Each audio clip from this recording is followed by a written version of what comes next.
కాల్పుల విరమణ కుదిరింది భారత్ పాకిస్తాన్ల మధ్య. కానీ ఆ విషయాన్ని ముందుగా అనౌన్స్ చేసింది మాత్రం అమెరికా అధ్యక్షుడు ట్రంప్. రెండు దేశాల విభేదాలతో అసలు అమెరికాకి ఏంటి సంబంధం? ఇప్పుడు అందరూ ఇదే మాట్లాడుతున్నారు. హఠాత్తుగా కాల్పుల విరమణ తెరపైకి రావడం గల కారణం ఏంటి? ఈ ప్రశ్నలకు సమాధానం కావాలంటోంది కాంగ్రెస్ పార్టీ. అందుకే అర్జెంటుగా పార్లమెంటుని సమావేశపరచాలి అంటూ డిమాండ్ చేస్తోంది.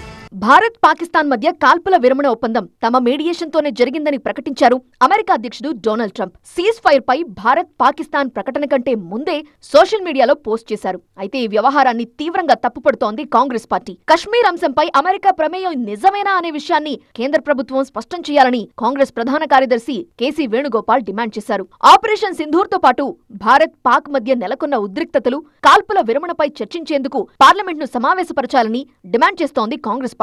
రాబోయే సవాళ్లను ఎదుర్కోవటంతో పాటు మన సమిష్టి సంకల్పాన్ని ప్రపంచానికి చాటటానికి పార్లమెంట్ అద్భుత వేదిక అంటూ కేంద్రానికి లేఖ రాశారు రాహుల్ గాంధీ.